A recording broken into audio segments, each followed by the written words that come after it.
Alright, No Way Out just finished a few minutes ago, and I gotta say overall it was good, I thought. I mean, it wasn't great or terrible or anything. I thought it was one of the shows where you can sit through, and not really have any problems.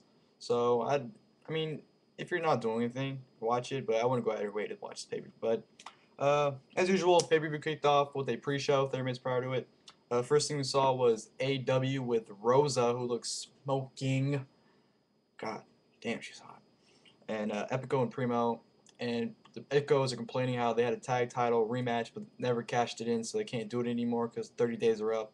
And AW's like, you guys are going to be in the spotlight again. I got this Fatal 4-Way number one contenders tag team match signed for tonight, so you guys got to win that and you're number one contenders again. And you guys are back to the spotlight. Okay, cool. And then we get to the actual pre-show match. Brodus Clay vs. David Otunga. Who gives a shit? This match blew.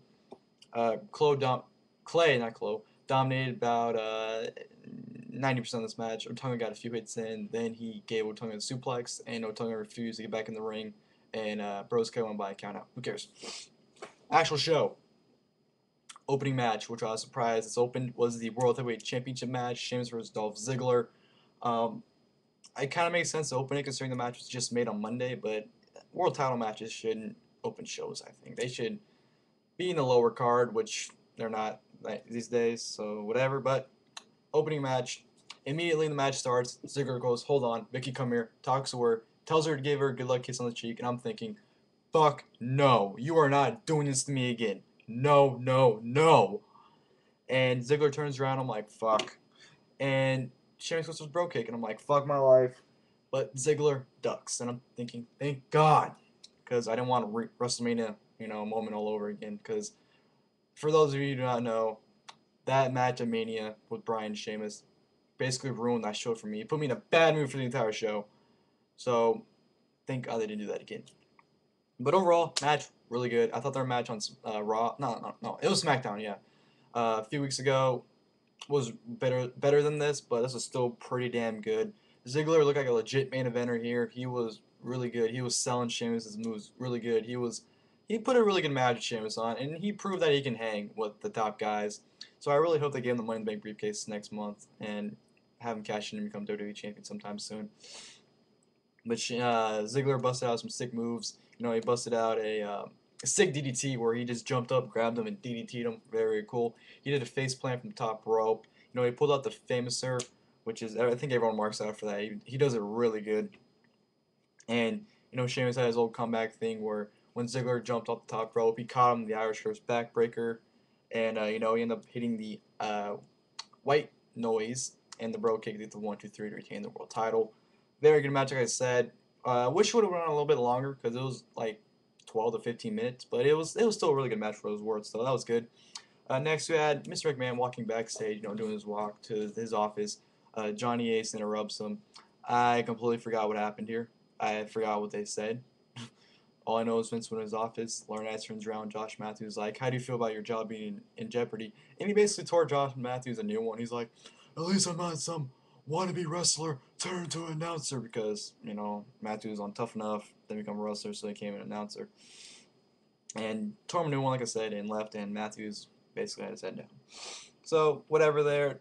Next we go to the Tuxedo Match. Santino Marella versus Ricardo Rodriguez. Who cares?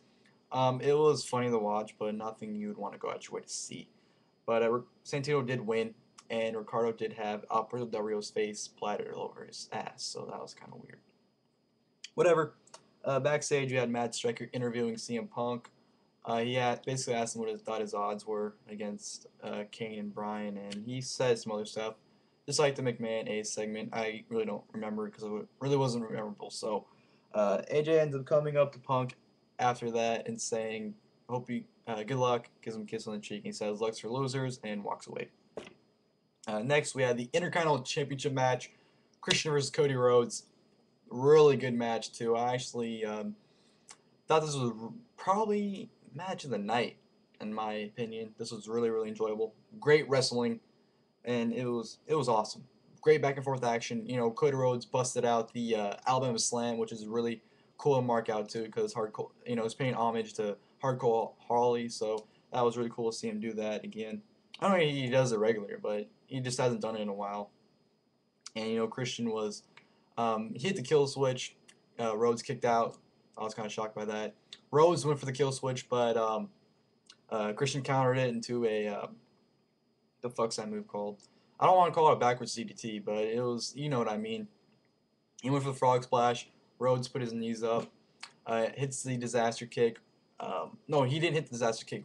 Not Rhodes. Christian ducked, and Christian went for something. I forgot what he went for, but he went for something. It wasn't the spear.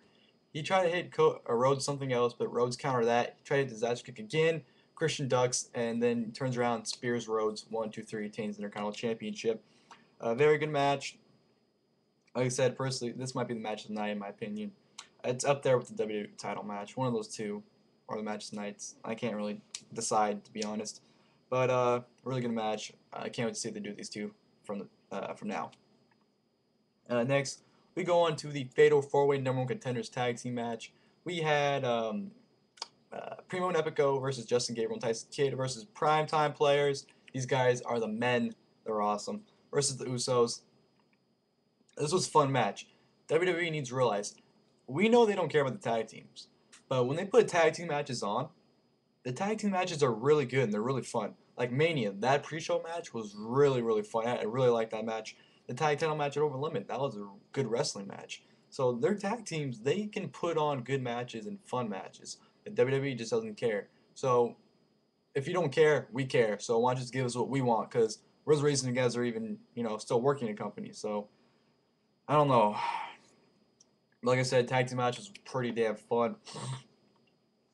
At the end, it came out to like a huge clusterfuck because like everyone was attacking everyone, everyone's hitting finishers on everyone, and it just spiraled out of the ring where almost all the teams were outside the ring, and it was Tyson Kidd and Primo I think in the ring, and Primo threw Tyson Kidd, and Darren Young tagged himself in, but Tyson Kidd didn't realize it and hit a Hurricanrana off the top ropes.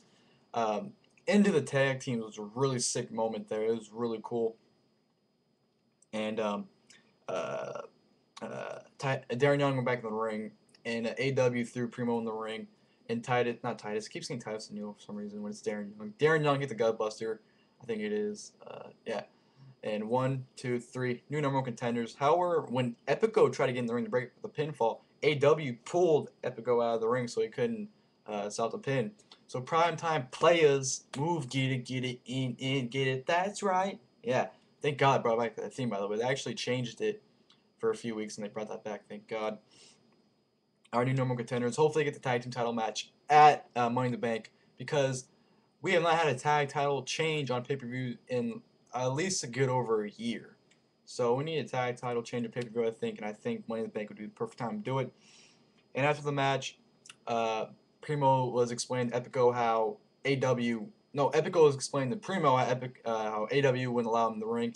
AW's like, come on, man, I'll just blah, blah, blah, And then Epico and Primo attack AW. And then Titus O'Neil and Darren Young attack Primo and Epico. And AW aligned himself with Primetime Players. So let's see when that happens. So, yeah, pretty glad to see Primetime Players number 1 contenders.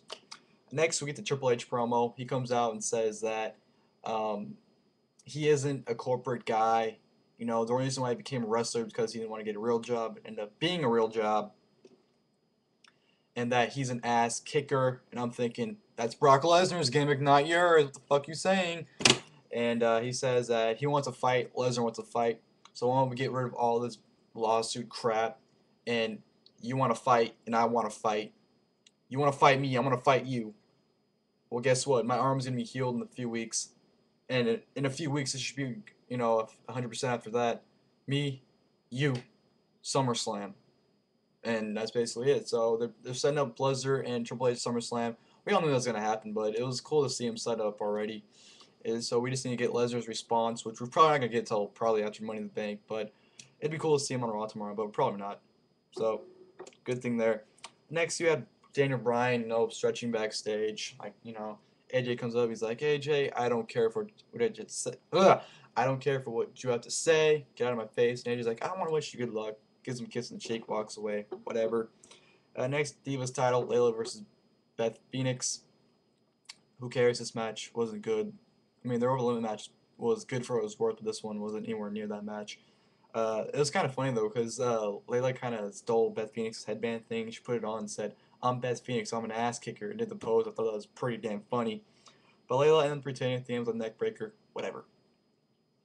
Next after that, we have Kane and AJ backstage, where AJ gives Kane a kiss on the cheek, and then they make out. Awkward segment. And then we get Hunico comes out. I'm thinking, okay, Ryback squash Camacho at over the limit. Now he's gonna squash Hunico. But nope, Cara comes out, and it's Cara versus Hunico. Their match was good. I thought. I mean, it wasn't a great match or anything by any means. It was a decent, but it was good for what it was worth because, as we all know, those two don't have a really good track record of having great matches or any good matches. I thought their match on Raw like 2 weeks ago was maybe yeah, it was 2 weeks ago I think. That was a good match I thought for TV, but this match it was all right, nothing special. Sin Cara got the win, whatever. From there on, we move to the triple threat match for the WWE Championship: CM Punk versus Daniel Bryan versus Kane. I thought this was really good too. I thought this was really good. I thought they did really good. I know I'm repeating myself, but they did really good. They did a thing where Bryan and Punk teamed on Kane, where they both did the S kicks. That was pretty funny. Like Bryan would go, then Punk would go, then Bryan would go, then Punk would go, and it was great back and forth action. I didn't like though kind of towards the middle of it. They kind of got rid of one guy and they focus on two guys, and they get rid of one guy and the other guy come back in. And they just do that. I didn't like that, but it kind of worked out for the best, I guess. I mean, Bryan did a 6 spot where he did the drop kick to both of them, which was really cool to see, and it was just a very well done triple threat match. I think was it one of the greatest triple threats of all time? No, but was it one of the worst? No. So I thought it was a really good, well together triple threat, and they did a 6 spot where they did like a Legion of Doom thing where Kane had Bryan on his shoulders and Punk went off to the clothesline and Bryan flipped like a motherfucker, and it was just awesome. But towards the end, it came down to Punk and Kane, and they're going at it. And AJ came running on the ring randomly, and Kane went for the tombstone, and Punk got out of it and threw Kane in the ropes, and Kane knocked down AJ. And Kane's like, "What the fuck?" And then, "What the fuck?" That's an inside joke. You know who you are. And Punk gave him the high kick to the head and gave him GTS to 1, 2, 3, retain the WWE Championship. And after the match, Kane got out, picked up AJ, and walked to the back. And Punk celebrated for like 3 minutes. So I'm just sitting there wondering, is someone going to come out and attack him or what? But no, nothing happened. Oh well. So Punk retains. I'm kind of happy, but I'm kind of pissed because I wanted Bryan to win, but I wanted Punk to win because I want to see his title reign be pretty long, lengthy. So that's pretty good to see. So Punk wins, whatever. Then we have a 2-on-1 handicap match: Ryback versus Dan Delaney and Rob Grims. Yeah, squash. Ryback wins. That's all you need to know. Then we do the main event: steel cage match: John Cena versus The Big Show. This sucked. This was really hard to pay attention to. I'm not sure about you guys, but I was on Twitter most of the time during this match on my freaking iPod over here. I was just scrolling down, reading tweets, going on Facebook, and this was hard to pay attention to. I just couldn't pay attention to it. I know Big Show dominated the majority of the match, but it just sucked. I mean, the ending was even worse. You had Big Show knock out Cena and the ref. He knocked the ref out by accident, but he knocked out Cena. And he's trying to escape the steel cage. And who the fuck comes out? Brodus Clay. Really? Like, we know they had a mini feud. Not feud. Mindfuck right there. But why the fuck are you gonna have him come out for the main event and distract it? It was stupid. It was something that wasn't needed. And he was threatening to show with the steel chair, like, "Come at me, bro, come at me." And he was trying to block him like every angle he can get out. And then all of a sudden, freaking Alex Riley and someone else came out. Alex Riley and someone came out. And Santino, that's who it was, came out. And he knocked both of them down. And then fucking Zack Ryder out of nowhere comes out. Because what match were they chanting fucking Ryder for? I think it might have been the IC title. They're chanting for Ryder. I don't know, but they're chanting for Ryder to come out. And they fucking got his 15 seconds. So shut up. And then freaking Kofi Kingston comes out. And he gets on the top. And Big Show's like, "Get the fuck down." Knocks him down. And then John Cena's climbing out the other fucking side. And Big Show's like, "Oh shit." So he's trying to crawl out the ring, but Brodus and Larry Knight is trying to hit down Cena like the freaking crutch. But Brodus Clay comes out, holds him. Cena jumps down before Big Show gets out. So Cena wins. What the fuck? You're trying to make Big Show look like a monster and you have him job to Cena? That makes absolutely no sense. That's stupid. This is what things I hate that they do. They have a storyline and they want to make sense with it, but they fucking throw a curveball where it makes no sense. Where does Big Show go after this? He's not gonna go anywhere because he's not believable anymore. You had him lose to Cena. How is he a threat anymore? He's not a threat anymore because he just had a job. It was stupid. They should have had Big Show win, but they didn't because they're stupid. And I'm pissed about that. But Big Show, your heel turn just failed miserably like he usually does. Sorry about your damn luck. Beer money for the win. Overall, No Way Out.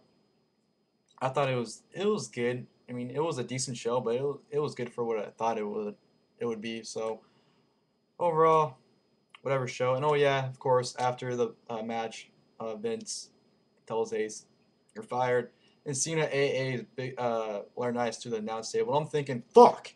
We were this close to going to pay-per-view without destroying the Spanish announce table, but nope, Cena had to ruin it. Oh yeah, Cena was wearing wrist tapes too, which I thought was very odd.